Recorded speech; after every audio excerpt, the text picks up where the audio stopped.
If anybody has enough money, they could fight anything. They That's really can. That's the problem. That's why these New York foreclosures are going 13 years.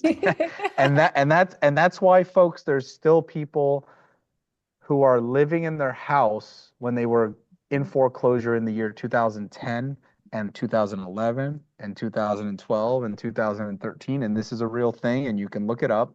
There's foreclosures on the docket from 2010. Um, it's not because they have deep pockets, it's because they game the system, but it's easier to game the system when you have deep pockets, right? So there you go.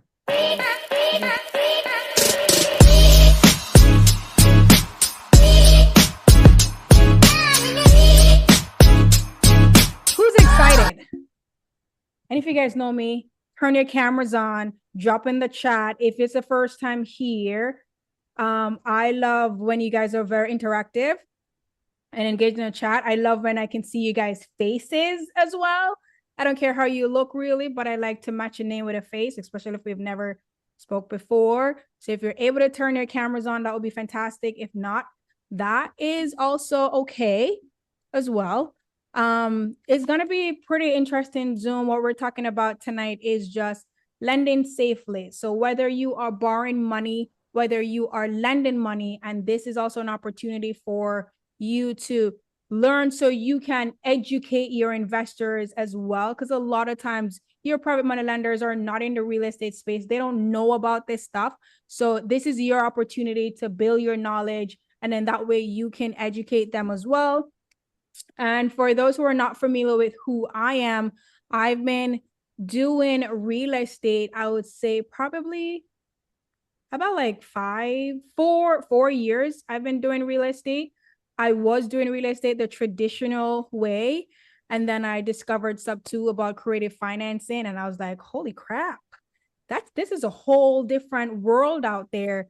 Learned about that. And then I was using other people's money, and I had no clue that I was using other people's money. I always hear about it. You hear about it on the podcast, you hear about it in books, but I always thought it was a scam.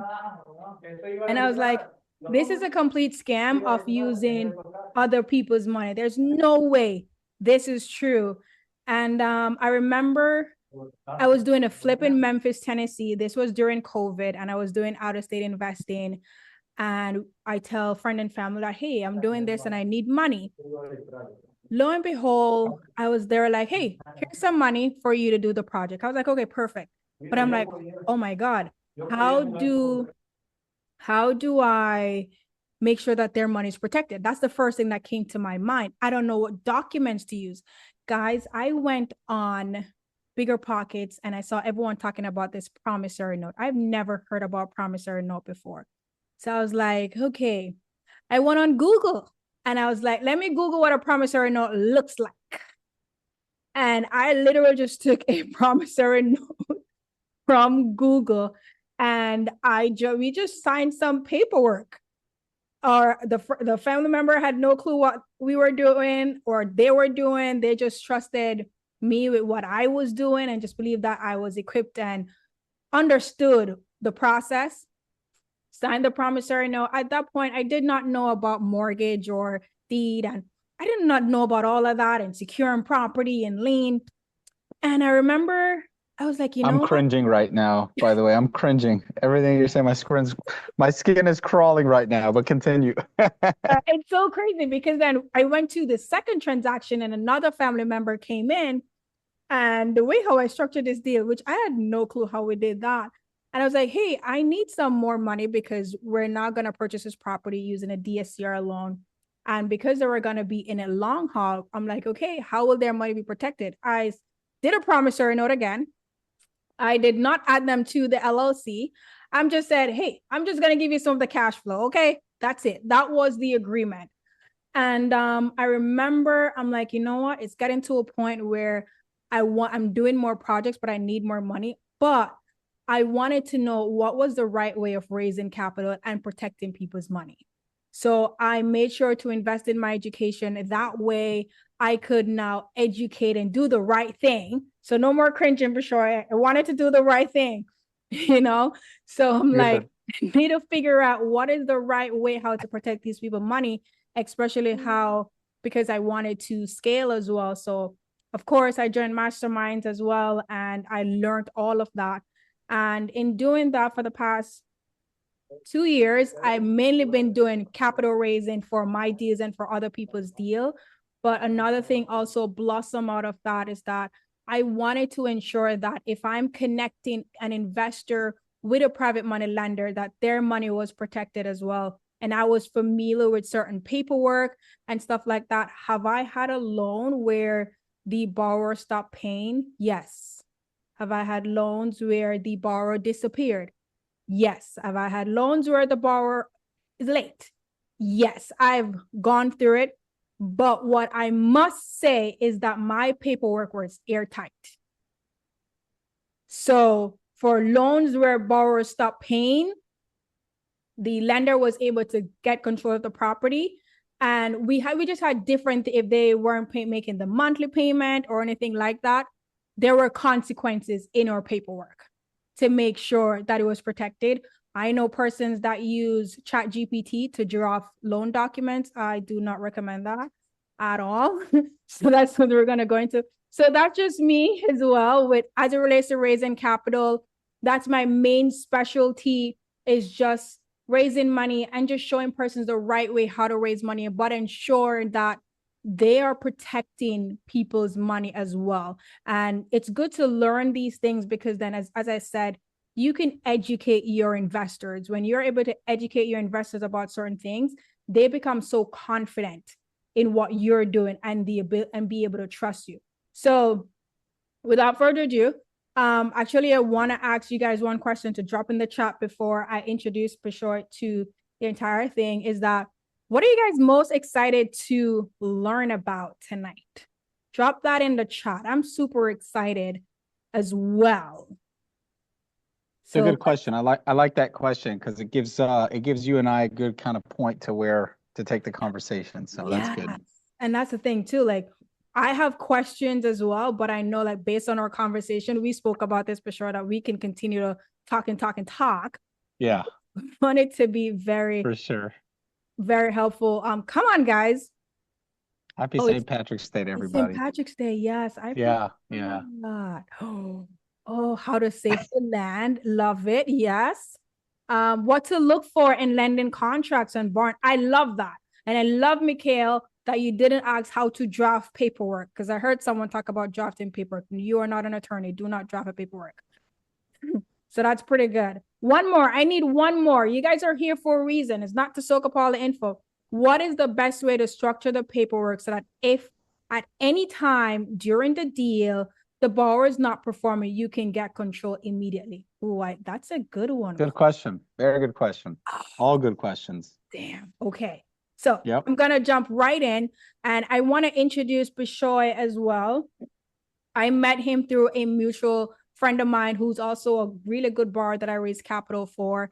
Bishoy has been in the business. He has been an attorney for over 15 years, and I think he has a wide array of experience. And right now his company, Legacy Legal, mainly focused on real estate and business transaction, but he has a ton of experience as it relates to dealing with foreclosures and stuff like that. And especially like with working with different private money lenders who have borrowers who are default, he's going to help us navigate that. So guys, help me welcome Bishoy, like drop it in the chat. Just help me welcome him.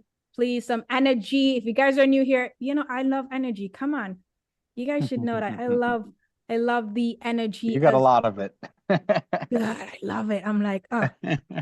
All right. Thank you. Perfect. Thank you, Bishoy. Now I'm like, where do we start? Because we got to like keep it simple. I think based on persons that I've seen and hear, new faces as well. We have a mixture of new investors, experienced investors. I also have some of my private money lenders are also in this chat as well, or this conversation. They're super quiet. So I think we can dive right in. And I think I will start with my first question without even going into the details as yet. I spoke about this where we have persons who are looking, they're doing a loan, and we hear, not even here, the biggest fear is attorneys are expensive. I don't want to get an attorney fee. Can I just go on Chat GPT and draft the paperwork? At what point should an investor come to an attorney or someone like you to draft paperwork? So thank you for having me on, by the way. I'm very excited about it. Like you said, Kalisha, when you and I spoke about this a week or 10 days ago, when we kind of talked about it, I almost felt like neither of us wanted to get off the phone because we just kept talking. And it was so natural and organic, and we just both are very aligned with how we feel. And I'll start my conversation off with this. Um, the number one trend I'm seeing, and Kalisha touched on my experience, but I basically am an investor-friendly real estate attorney. That's how I kind of market myself because I really like to put deals together. And that's why I love working with lenders. But the number one trend I've seen this year, in all my years of practice, I've never seen it so much, is borrower defaults on real estate loans. A lot of those loans were taken out during the boom, right? And we're here in Florida, 21, 22, 23, when everyone was just grabbing real estate and didn't have any, was underwriting super aggressively, not conservatively, and doing things that they shouldn't do. And so unfortunately, we're having to reckon with things that really we haven't had to reckon with for 15 years here in Florida. So this is a very relevant conversation. Um, there's so many different lenders coming to me now, and some of them are secured, like Kalisha mentioned, some of them are not. And I'm going to tell you how to protect yourself so you're not like some of these people who came to me, like this individual that we'll touch on later on, who came to me and thought she had a mortgage on the property and did not have a mortgage on the property. Okay. So that's we'll get to that. So I think the question was, how do you protect yourself? Was like a general kind of overview question. Yeah. Pretty good way to start. Pretty easy. There's three fundamental documents in any real estate transaction you need. A note, Kalisha touched on, right? The note, the mortgage, right? And the guarantee. And let me explain what each document is. They all serve a different function and they're all necessary. The very first thing is the note. The note is just an IOU. I have one point, Bishoy, before you go in. Sure. Disclaimer, guys. I personally am not giving legal advice. So anything that I say on this recording is from my experience. So I'm not giving you guys legal advice. So if you guys agree to what I'm saying, please drop in the chat to say I agree.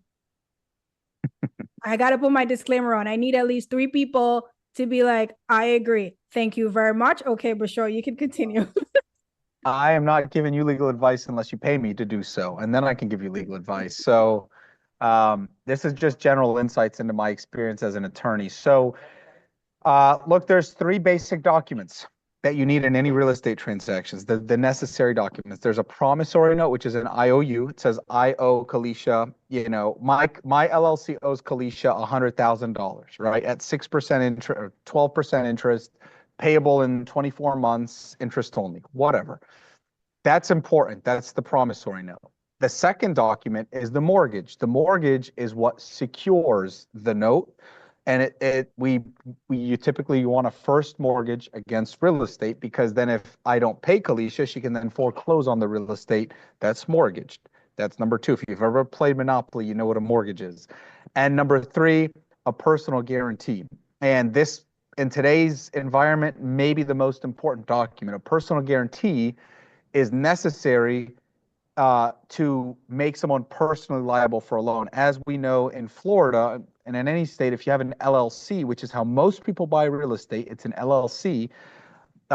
If they don't pay that loan, then you cannot go after them personally. That's the whole point of an LLC. But you should never lend to an LLC. I don't want to say never, but you should really try to avoid lending to an LLC without a personal guarantee on the back end. The personal guarantee is extremely important in today's climate, because if nothing else, even if you don't plan to sue them on the personal guarantee, the threat of suing someone on a personal guarantee gets a borrower to act in line. And that's something that a lot of borrowers won't do unless their reputation, their credit, their name is on the line, and their personal assets, of course. Those are the big 3. That's the Mount Rushmore of real estate lending, and that's super simple. Those are 3 simple docs I could draft for you. Other documents that you should consider, UCC liens, right? And if you're familiar with a UCC lien, That's a lien against personal property. That's a little bit more advanced and more in the commercial side, but not a bad idea. Another document you could get is, depending on what you're doing, I see some joint venture agreements, some JV agreements, some operating agreements that you don't, if you're just strictly lending, you don't need those things. But if you have kind of if you're trying to get above the 18%, because that's the usury rate here in Florida, I've seen people do JV agreements. But the other thing is a security interest in the LLC. And to simplify it, that would be like someone pledging their LLC interest to say, um, I,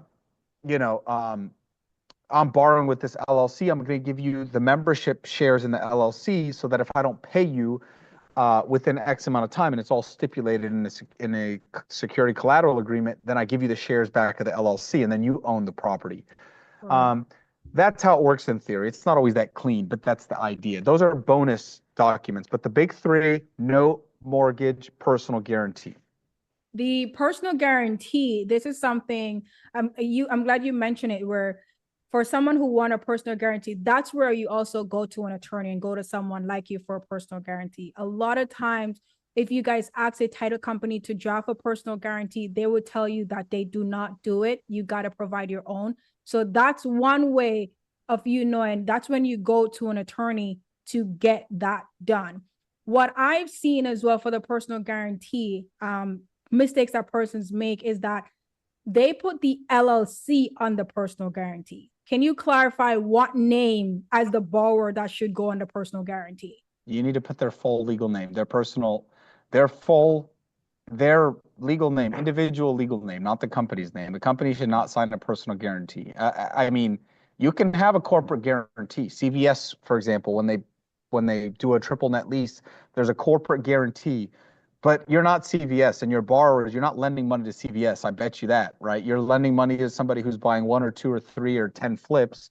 But if they all go sideways and they over leverage, those LLCs are worthless. Okay, they're worthless. It's just the collateral in the real estate that's worth something, and maybe their name, their personal name, that's worth something. So good question, Kalisha. That's pretty thing, because I've seen it and I was like, why would someone put the entity on the personal guarantee? And something that I learned a couple months ago is that if the LLC has 4 members, they put the 4 members on, give the 4 members an individual personal guarantee as well, because the 4 members on the LLC was the one who signed on the loan. So if 4 member, is that something that you recommend, or just one person? As far as a guarantor? Yes.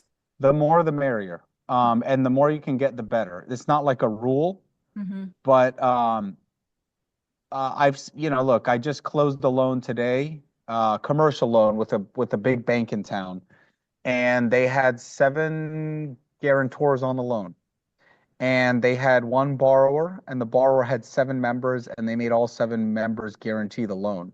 It was only like a $2 million loan. It wasn't anything massive, but they said that everybody has to be on there. And you can bet that as long as those individuals are, real people who work and everything like that and care about their reputation, that loan, besides the fact that, it seems secure with the real estate, one of those 7 people will pay the loan. Now, I want to explain a very important concept, and I'm glad you brought up this multiple guarantor scenario. There is a legal concept that all the parties together are individually and collectively guarantors, right? So each individual guarantor, if you have 4 guarantors, they're all unconditionally liable for the whole amount, right? It's not like one's only liable for 25% and the other 3 are liable for the other 75%. But no, every single individual is liable for 100% of the loan, but you have to structure the loan agreement and the guarantee agreements like that. And that's obviously something an attorney can do for you. Okay. Let's go back a little bit when you mentioned that you've had clients who they have a promissory note, but they didn't have a mortgage. There was no way for them to know that they were secured against the asset. How can a lender ensure that their funds are also secured by an asset and that they're actually going into the lien position that the borrower told them that they're going to be in?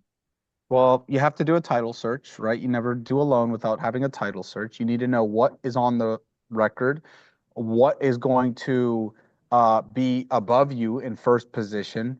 Um, and you definitely, I don't know exactly what you teach, Kalisha. I think you do Yeah. second lien positions. So if you do second lien positions, that's okay. There's nothing wrong with it. You just have to know that you're in second lien position, right? You don't want to lend thinking you're in first and there's somebody ahead of you. You don't want to lend in first and there's a municipal lien or a tax lien or an HOA lien ahead of you. So um, in Florida, this is probably common sense, but I'm going to say it. It's first in line, right? So whoever records first is the first person to get paid, generally speaking. So if you have another somebody who did work on the property and they didn't get paid, a roofer, and he didn't get paid and he liened the property, and you took a mortgage, you lent money after that, you're not getting paid until that roofer gets paid if you have to foreclose. So, and this becomes very important on the back end when we talk about foreclosure, is all these parties need to be served, they need to be parties to the transaction, and they have to get paid before you, if you're behind them, right? So um, you have to do a title search to make sure you're in the position you think, whether that's first or second position. Um, and then, that's what title insurance is for. That's why you have a lender's policy, because if the title insurance misses something, then you're covered. They rarely miss anything, but if they do, you need to make sure you're protected. See, you just said something that is it's an eye opener, because you said it's not, as it relates to first and second lien, it's not with Florida. And again, guys, we're talking about Florida here. So listen up out for that when he talks about it. It's not the amount that you lend, it's who records first. That's very important to know, which I had no clue about that. So I just learned about that for Florida too. So thank you. Yeah. Yep. I always think it's it's the amount that's lent that goes in first position. So it's good to know that even if a roofer who has maybe $7,000 outstanding, like he didn't receive his 7,000, and I come in with 50,000 for a second, the roofer gets paid out first in Florida. Mm-hmm. Yep. It's just first in time. First in time. See, I'm learning something new. And for us to know all of that, we just have to run the title search to know what are all the liens that are on the property. That's right. That's right. Let's say now I lend the money, and let's say you draft the paperwork and everything like that. How can I know that I'm actually in the correct, that my lien is recorded? That your mortgage is recorded? Yeah, my mortgage, yes. That's something that that's something that the title insurance company will do, and they'll ensure that. So another important thing, you don't want to just lend money willy-nilly without having a title insurance policy, because what that's going to do, and I'm sorry for the background. I'm at a conference today. I was supposed to be in my office and have it all done, and then I came to this conference, and it's very relevant. So I'm going to show you guys. It's the I don't know if you could see that. It's a banker's special asset form. And the whole concept is actually all the distressed debt, meaning all the loans that went bad with these big banks and institutions. And there's a whole market for buying those debts. And hopefully, if you listen to what we talk about today, you're never going to end up here. But, I mean, nobody's perfect, and you can't change the market, and you can't predict it. And so that's kind of what's happened with a lot of these loans. But it's super, super interesting all day today. I've just been talking to people in this space, and it's amazing. So that's why I'm kind of here in this conference room right now, just kind of, it's a little bit wonky over here, but thanks for bearing with me. So you always want to make sure that you have a title insurance company do the closing. That's why you have to do a closing through title insurance. The borrower is responsible for bearing all the costs of the title insurance. Also, you talked about attorney's fees a minute ago, Kalisha. So I want to say something. You as a lender should never pay out of pocket for attorney's fees for your closings or your loan documents. Why? That's a fee that 100% of the time should be passed along to the borrower. So if I charge you $1,500 for loan documents, you don't pay that out of pocket. That's on the settlement statement. The borrower pays that to me. If there's something extravagant, we charge 2,500, 3,000, 5,000. It doesn't matter. And guess what? If you call me because that borrower's not paying and we charge you $5,000 for a foreclosure, you have to front that money. But at the end of the day, that money gets back to you when you foreclose on the asset. So when we talk about uh, attorney's fees, these are not fees you should bear on your own. You never should bear these on your own. This should be the burden of the borrower in any situation. You may have to front the fees, but if you listen to what Kalisha says and you lend securely in terms of conservative underwriting, there should be plenty of cushion in case something goes wrong. These are the fees you need to account for. Whether it's foreclosure, carrying costs, attorney's fees, all these things have to be built in. Listen, I just talked to somebody in New York, and in Florida, the foreclosure process is long. It could be a year, it could be 2 years, depending on how bad they fight it. In New York, it could be 3 years to foreclose on a property. So I just literally the last conversation I had 15 minutes ago. Way This longer gentleman than said, that. "What's Way that?" longer. Way longer than that. Oh, someone Oh, told me. way longer than that. Yeah. So 12 years I've done. 12 exactly. years. So, exactly. So there you go. So someone sounds like they're from New York. This guy says every time he buys a New York deal, and all he does is New York, he buys distressed debt. He underwrites 3 years of foreclosure in every New York deal, and he factors that in as a cost. So make sure you're underwriting conservatively. Um, Always have a title insurance company and always have a good attorney. And all those fees should be 100% borne by the borrower, not by you. So as the lender as well, with getting all these paperwork in place, promissory note, the mortgage, personal guarantee, what are some things that should be included in those loan docs? For example, we know we have the borrower info, we know we have the terms, interest rate, the loan due date, but what about some things like if the loan is late by certain times, extensions and all those stuff? We hear about deed in lieu of foreclosure. Like, what are some things that can be in the paperwork to protect the lender for a worst case scenario?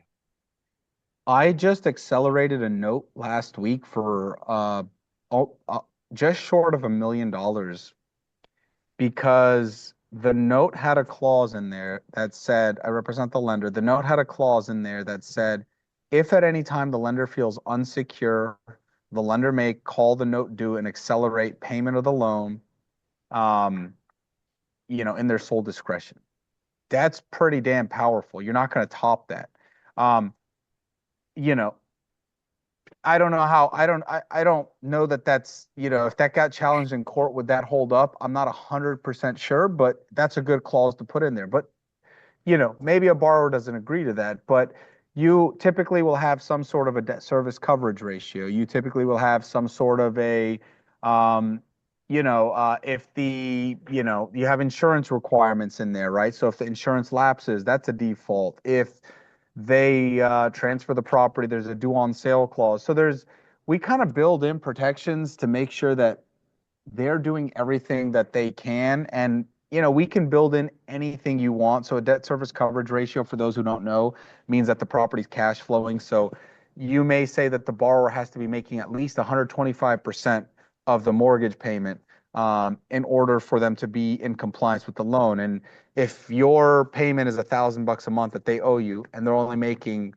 $1,000 a month, that means they're a 1-to-1 ratio. That means they would technically be in default. Whether you call them on that default or not, that's completely up to you.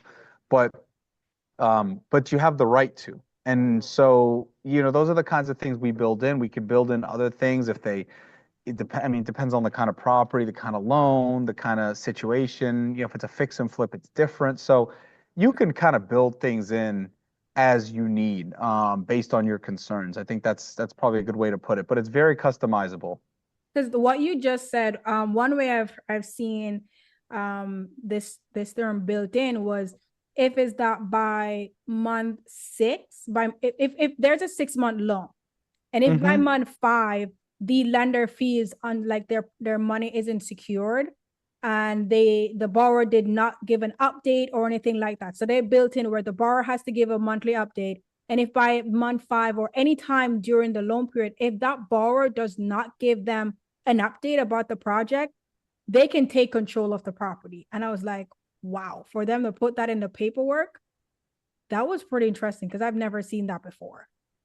So when you're talking about projects versus like buying cash flowing properties, it gets a lot more convoluted. And I think that's where having a security interest in the LLC is important. That's where having potentially an operating agreement is important.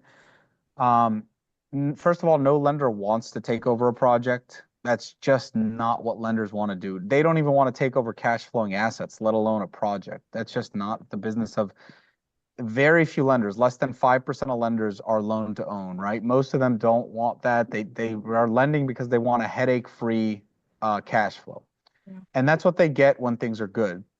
If your intention is to take over a project, you need a lot more paperwork than a loan and a mortgage and a note, right? If you're okay with that and that's your plan, that's okay. Nothing wrong with that. We could set it up. But you're going to need a lot more documentation than just those three. You're going to need, collateral in their, uh, in their LLC. You're going to need some covenants from them. You're going to probably need to be a part of their operating agreement in some capacity. We're going to have to amend that to reflect that you have control if X, Y, and Z conditions happen or don't happen. So it's all possible, right? It's all possible. If the parties agree to it, we can make it happen, but it's not that simplistic. And um, you just have to make sure that you're protected from all those different things that could go wrong. And projects are just so tough, like whether it's a fix and flip, whether it's a new construction, um, it's just so much more risk, which is why those loans charge more interest. You just said something, and I would love your feedback on this, where I've seen cases where lenders, they want to lend. They have no intention of taking over the property. So in that case, they would do a promissory note and a mortgage. But then also they want to be added to the operating agreement for the LLC. Yeah. Isn't there like some form of conflict when they have a promissory note and a mortgage plus they're added on the LLC? Like, what capacity would they be what's the role? Be described as if they have all those documents in place? Well, if they're on the operating agreement, it's not as a current member or current operator. It's typically to take over as a manager in the event that the borrower defaults, right? Or fails to comply with some of the covenants or requirements under the loan documents. Lenders are not, for the most part, they're not trying to be active members in any LLC if they truly are lenders, right? If they're JV partners, if they're equity partners, it's a little different, but that's not what we're talking about here. So if we're just talking about lenders, Kalisha, you're not going to be an active member in the LLC. If you're a member of the LLC, the day the LLC is created, you're not a lender at that point. You're a partner, and that's a different conversation. Can you? Listen.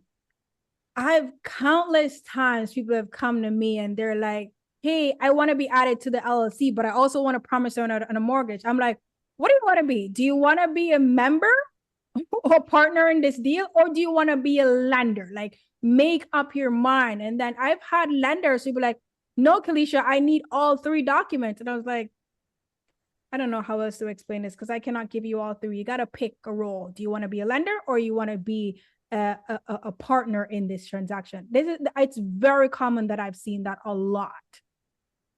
What you're describing is like a preferred equity structure, and that's more common in like bigger deals, syndications, funds, things like that. And so you're an equity partner is what it is. You're not guaranteed. So let me even back up a little bit. What's the difference? What is debt? What is equity, right? This is 101. You have to understand this. Debt is what we're talking about today. If you're a lender, you issue debt. Okay, those two words are synonymous. What that means is there's a guarantee of some sort you're going to get your money back. You are not entitled to the upside, but you have there's a floor. You're going to make 8% or 10% or whatever you lend on, but you're not going to participate if the project returns 50%. You're only going to make your debt, your 8 or 10%. That's it. You're capped, right? So it's a high floor, but it's a low ceiling. Equity means you're taking on the risk, right? So you're in the upside. So equity would be Kalisha's buying a fix and flip. Hey, Kalisha, let's go 50-50 on it. I'll bring the money, you run the deal, I'll give you 100, and let's see if we could turn into 200 and we'll split it however we decide to split it. But if you go belly up and you can't get the, you can't get the permits, whatever, I lose my 100K or I lose part of that, and I'm okay with that risk, right? There's no personal guarantee. That's equity. That's not what we're talking about right now. Oftentimes, what you see when you talk about a hybrid, it's something like a preferred equity. So you invest with me, and I'm actually doing this now with some distressed assets. I'm raising some money for a distressed asset fund, and so the idea would just it's not done yet, but the idea would be, listen, you invest with me, you make an 8% minimum return. That's a preferred return. And then the profits on top of that, there's a waterfall structure. So we split it. So you get X percent and I get X percent, right? But if I lose your money, right, then you're out, that's it. You lose your money. It's an investment. It's a partnership. It's not a guarantee. I'm not signing a personal guarantee. It's not a loan. Yeah. Very big difference. All we're talking about today is lending, is debt, right? So there's no upside involved in that. Yeah, I love that. So let's touch on a little bit before I even go into foreclosure and stuff like that. Usury law. There's a lot of persons are not familiar with usury law in their states. What recommendations would you have for lenders when it comes on to usury law and the rates that they're charging and what to be mindful of, both the borrower to be mindful of and the lender to be mindful of as well? You need to know what the usury law is in the States. Kalisha, you were with me at the conference down in South Florida a couple months ago where we had a bunch of Georgia lenders and a bunch of Florida lenders. And the Georgia lenders were like, what the hell is usury law? You know, and I'm like, what do you mean? You don't have 18% maximum in Georgia? And they all looked at me like I had three heads. And as it turns out, not every state has usury laws. And if you don't know what a usury law is, it's a maximum amount of not insurance, a maximum amount of interest that you're allowed to collect as a lender. And the general rule in Florida is for smaller loans under 500,000, it's 18%. For loans above 500,000, it's 25%. And that's per Excuse me. annum, guys. That is per annum, not flat, per annum. Yeah, so a lot of times people say, well, what if I give them 18% for 6 months? I said, that's a 36% annual return. So technically, technically that's in default of the usury laws. So you need to be mindful of it. And the whole point is, look, if things are going well and the borrower agrees to pay it, you could collect that money. But if they don't pay it and you and they default and you foreclose or you sue them on it, it's not enforceable. So you have to be mindful of it. And look, I mean, people try to like circumvent it with these JV agreements that I've seen.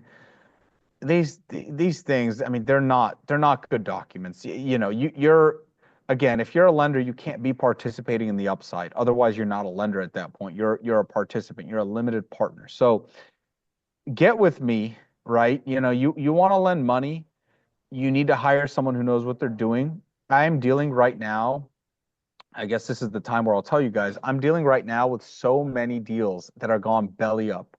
And I mean, people are going to lose money. This is the first time in my career where people are going to lose money. And the reason is for 15 years, think about this, for 15 years, my entire legal career as a professional, nobody lost money on loans because prices just kept going up. So no matter how bad you underwrote a deal, you knew that the property is going to be worth 10% more the next year, or 20 or 30% more during COVID and after COVID.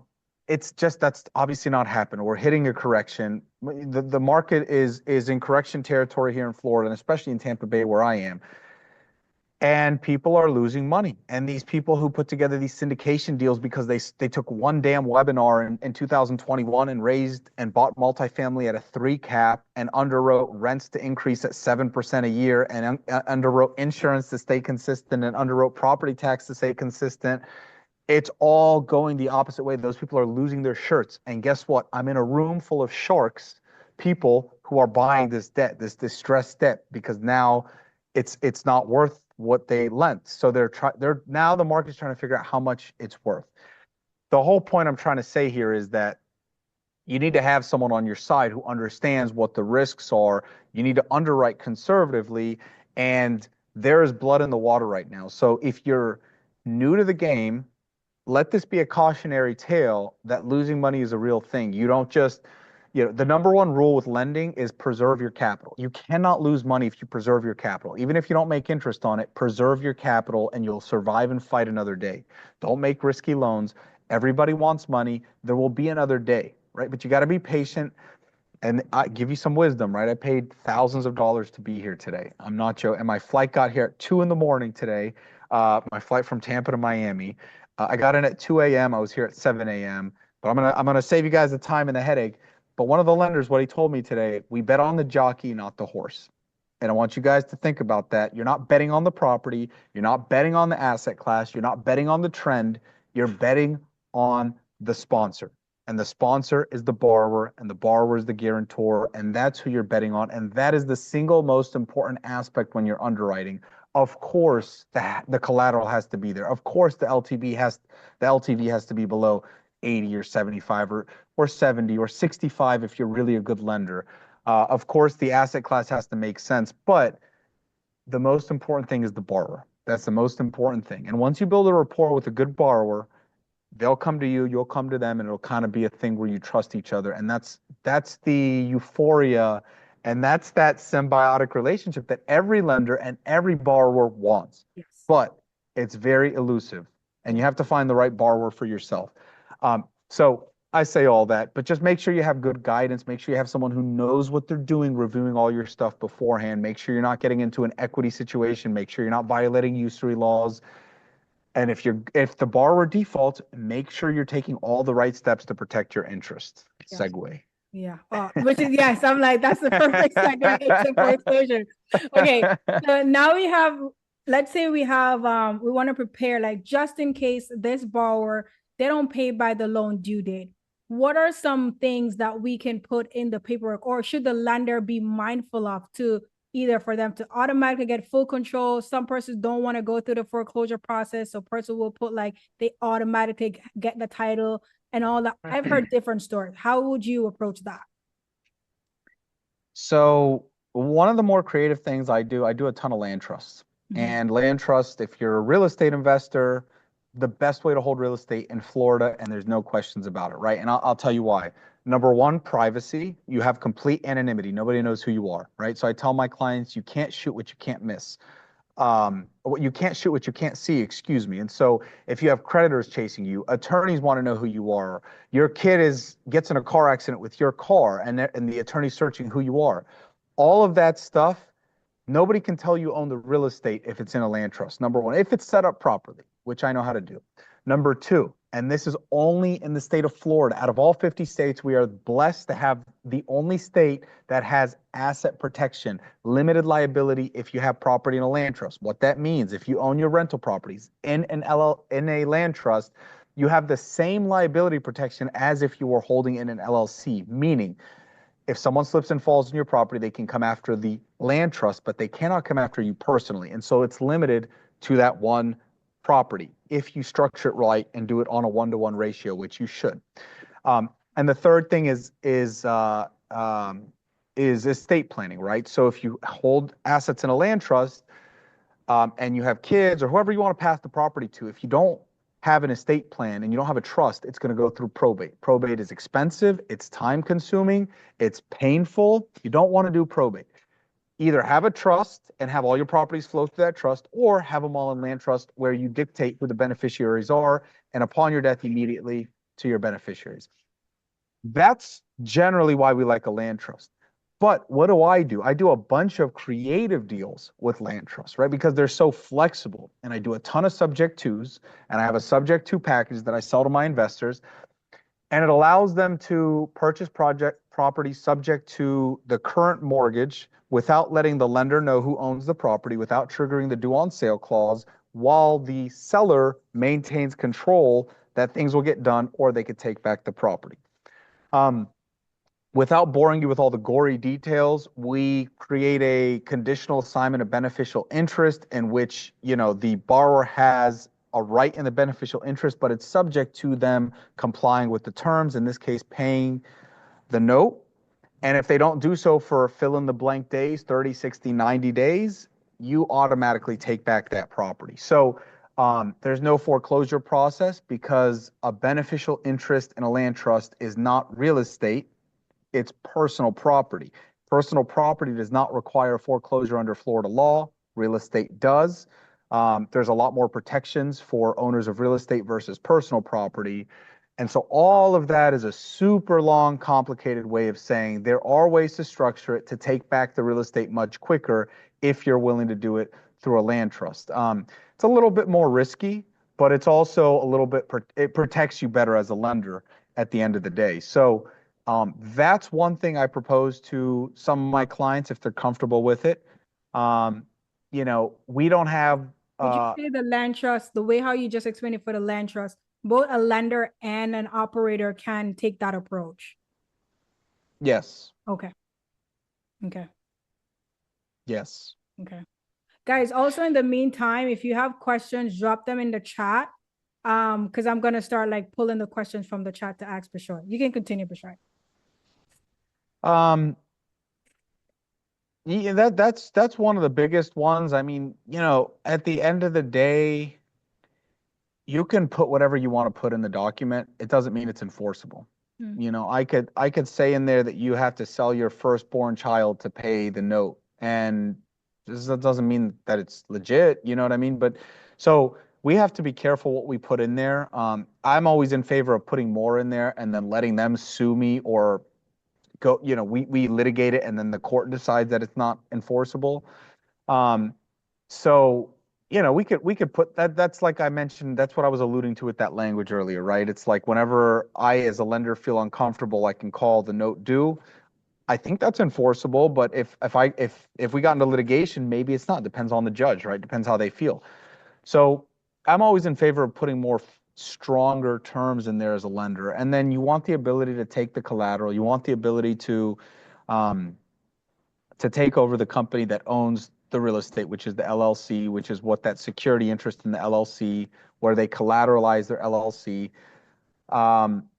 And look, at the end of the day, if you have a smart borrower, if you have a borrower that has deep pockets, it may be a battle regardless because they have the ability to hire attorneys. So this is why going back to the personal guarantee, this is why it's so important because you can really leverage that and say, look, you could fight it all you want, but we're gonna sue you on your personal guarantee. Your name's gonna show up and it's gonna destroy your credit. It's gonna destroy your ability to do business for the next 7 years. If we get a judgment against you, do you want to take that risk or do you want to give us a deed in lieu? And a deed in lieu just means give us the keys and we won't foreclose. You keep your reputation, we get our property, and everyone's happy, right? But it's much more complicated than that when you get to the bigger deals. But for the small single family, a lot of times it is that simple. Yeah, that's perfect. The crazy thing too is like when you mentioned a UCC one before, I did that for a borrower in Texas where they default on the loan and they went MIA. And then I just decided to file a UCC one claim. And I didn't realize how powerful that was with the UCC one. I was like, I thought it was just a regular document and it doesn't mean anything. But when I did more research as well, I realized like if a borrower doesn't pay your loan, you can always file a UCC one claim either against their, I don't know if you can do it against their personal name, but you can do it against their entity. And then yeah, I mean, that's typically how we structured is against the borrowing entity. Okay, perfect. Yeah.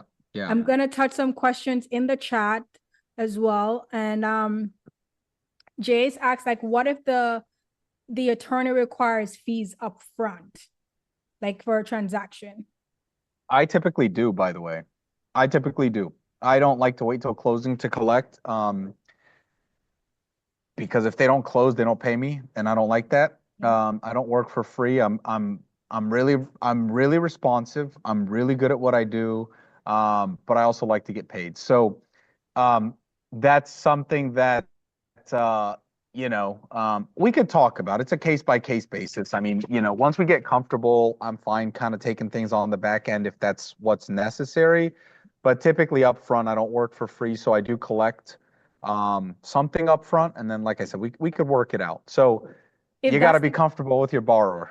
If that's the case where the attorney requires something up front, would you recommend the lender pay that out of pocket, then deduct that from their loan amount, or the borrower? You should get the borrower to pay it at the end of the day. I mean, it's a third party cost. I mean, it's to their benefit. So the general rule of thumb, well, the general rule of thumb is whoever has the leverage should negotiate it, right? So, if you're the lender, you have all the leverage. There's a reason I've shifted my practice. I used to represent, I still do represent investors and borrowers, but I like representing lenders more now. And the reason is because you have all the leverage. So, um, you know, you should absolutely push for the borrower to pay for these costs up front. They may be comfortable with it, they may not. But again, I mean, you know, I, I'm not in the business of doing free work, and you shouldn't be in the business of having an attorney draft loan docs if you don't think the loan's going to close. And the borrower shouldn't be in the business of having you and your attorney draft loan docs if they're not serious about the loan docs. So there's somewhere in there, somebody should step up and say, okay, we're really going to close this thing. Here you go. That's just me. Not every attorney charges up front, as a matter of fact, and so that's something where you have to find an attorney you're comfortable with. But most of my clients understand how I work. They know what I bring, and so they're okay with that. And like I said, I mean, if you're doing a bunch of deals with me, we will work something out. If you don't close a loan, that's fine. I don't want to, you know, I don't. I don't want to hurt a lender over that if it's the borrower's fault, but you should be getting in the practice of not paying third-party fees for a borrower who could just walk away. Because I'm going to tell you what happens, Kalisha, you know this better than me. You're not the only lender. You're not the only girl at the dance. I I did a closing last month on a commercial property, and I was representing the borrower in this case. It was a $2 million commercial property, and I didn't feel good about it because he was literally playing with three lenders up until closing and telling them all he was going to close with them. And I'm just like, I can't, like, it's not my place to tell these lenders, like, hey, don't do this work, don't get this appraisal. And I'm like, oh God, I don't like this one bit. And he did it, and I know for a fact that's what happens. So your time is valuable, my time is valuable. So you have to kind of let someone have some skin in the game. And also, if they're not willing to pay that fee, maybe they're not as serious as you think. I agree. I can attest to that. I've had borrowers who disappear, even in borrowers and lenders who disappear Day of after. closing.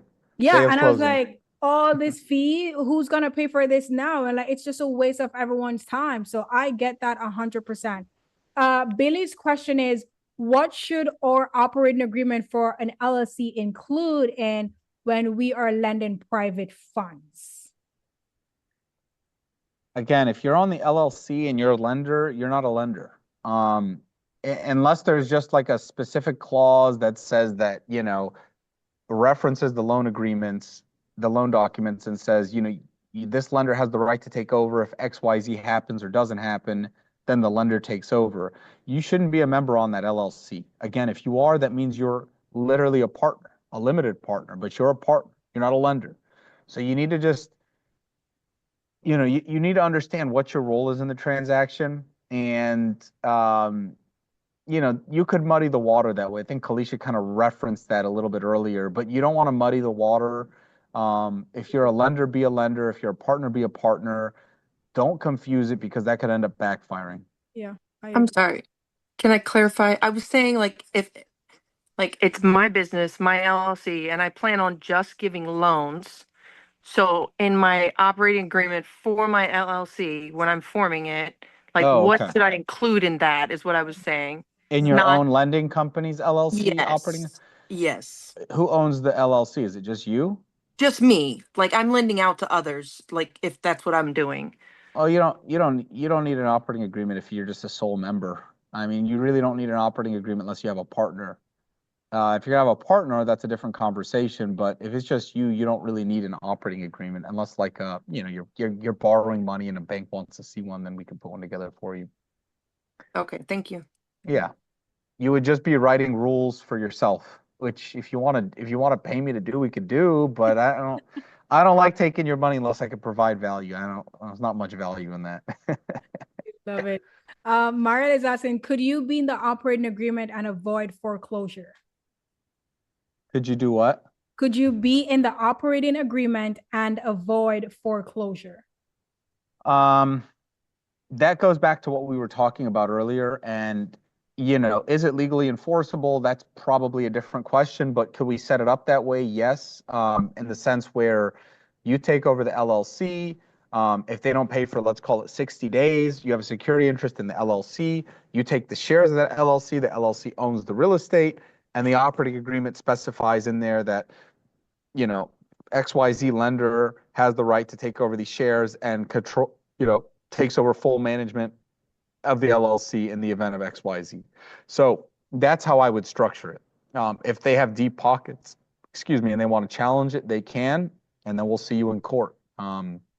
So the short answer is yes. The long answer is, if anybody has enough money, they could fight anything. They really can. That's the problem. That's why these New York foreclosures are going 13 years.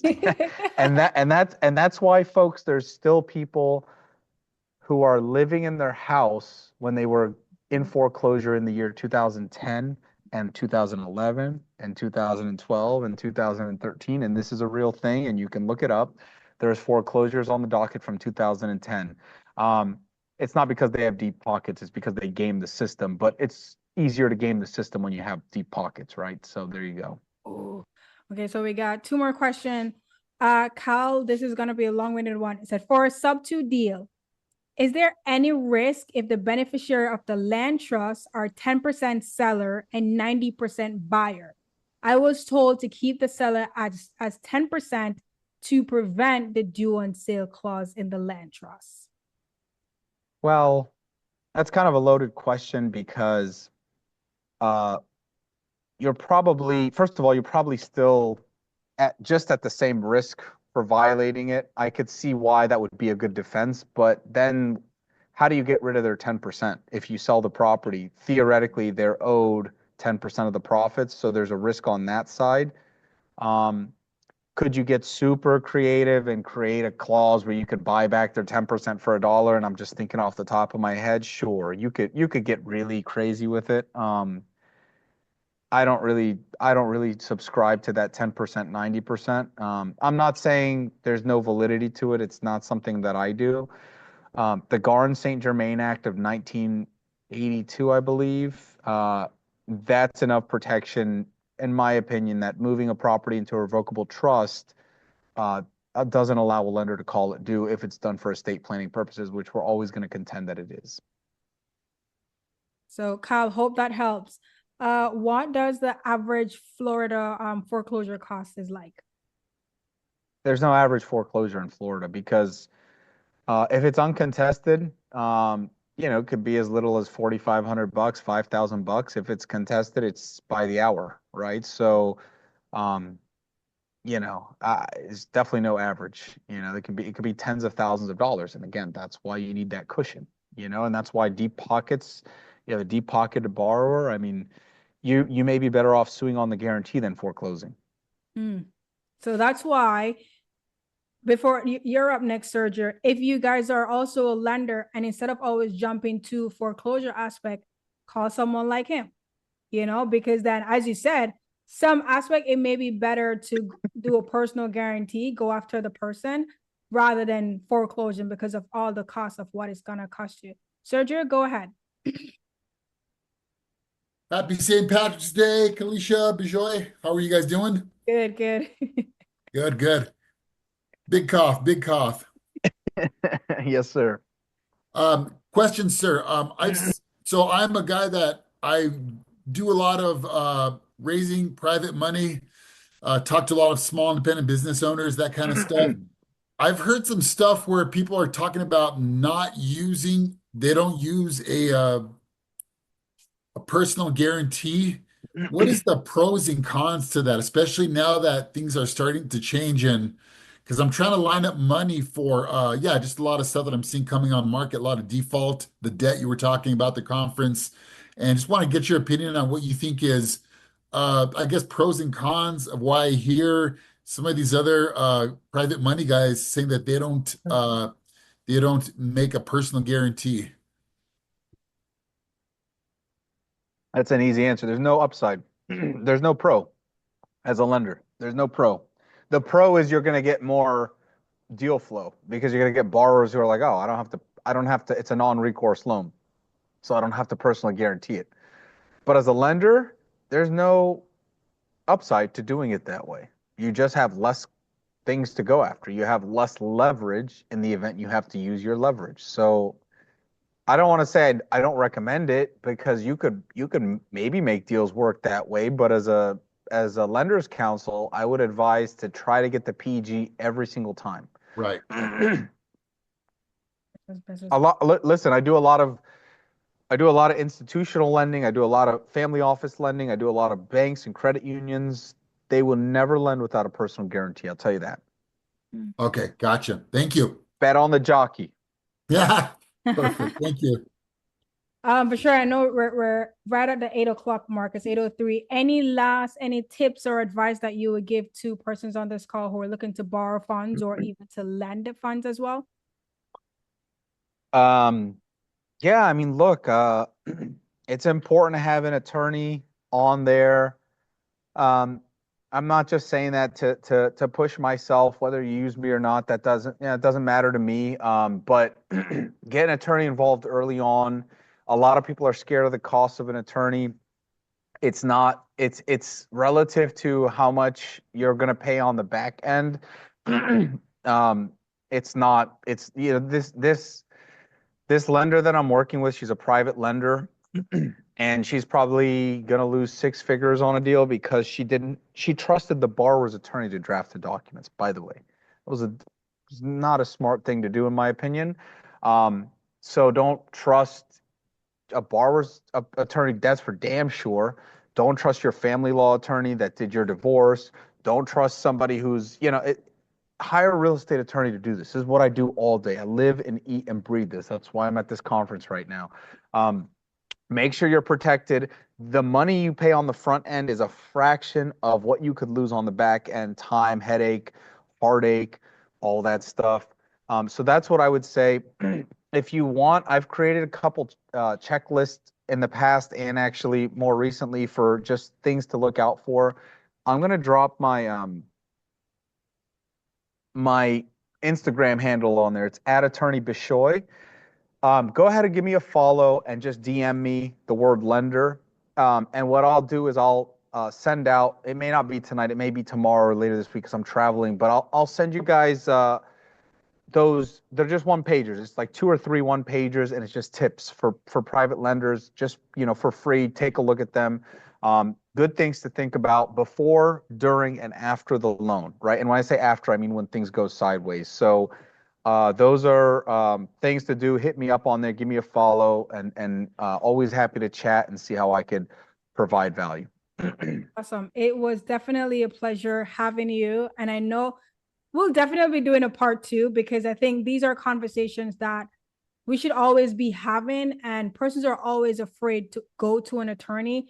Coming from someone who I've made mistakes because I was cheap and I'm very cheap. Now moving forward, like I use it, like what he says, like it may look expensive to you now, but it's gonna save you so much more money if something goes south. And when they say follow your gut, if you're like, I really want to get this attorney, but then it's too expensive, just go with your gut. Just close your eyes, pay for it. It's an investment. It's protecting you for the worst that can happen. And as Bishoy said, like follow him on Instagram as well. So if you guys even have questions or even would like to use his service, you can reach out to him there as well. And he definitely, I can attest to that, he responds super quickly. So it's rare for a lot of attorneys to respond quickly. You always have an assistant or you got to call, and he responds super quickly as well. So definitely use his services. Recommend him if you have lenders who want to lend in the state of Florida or different. Is there any other states that you also practice as well that you want to share? I'm pretty much in Florida. I mean, for certain things, we can look outside of Florida. I cannot foreclose outside of Florida, but if you just need loan docs, talk to me. We can see what state it's in. I'm licensed in New York as well, but I got the hell out of New York many years ago.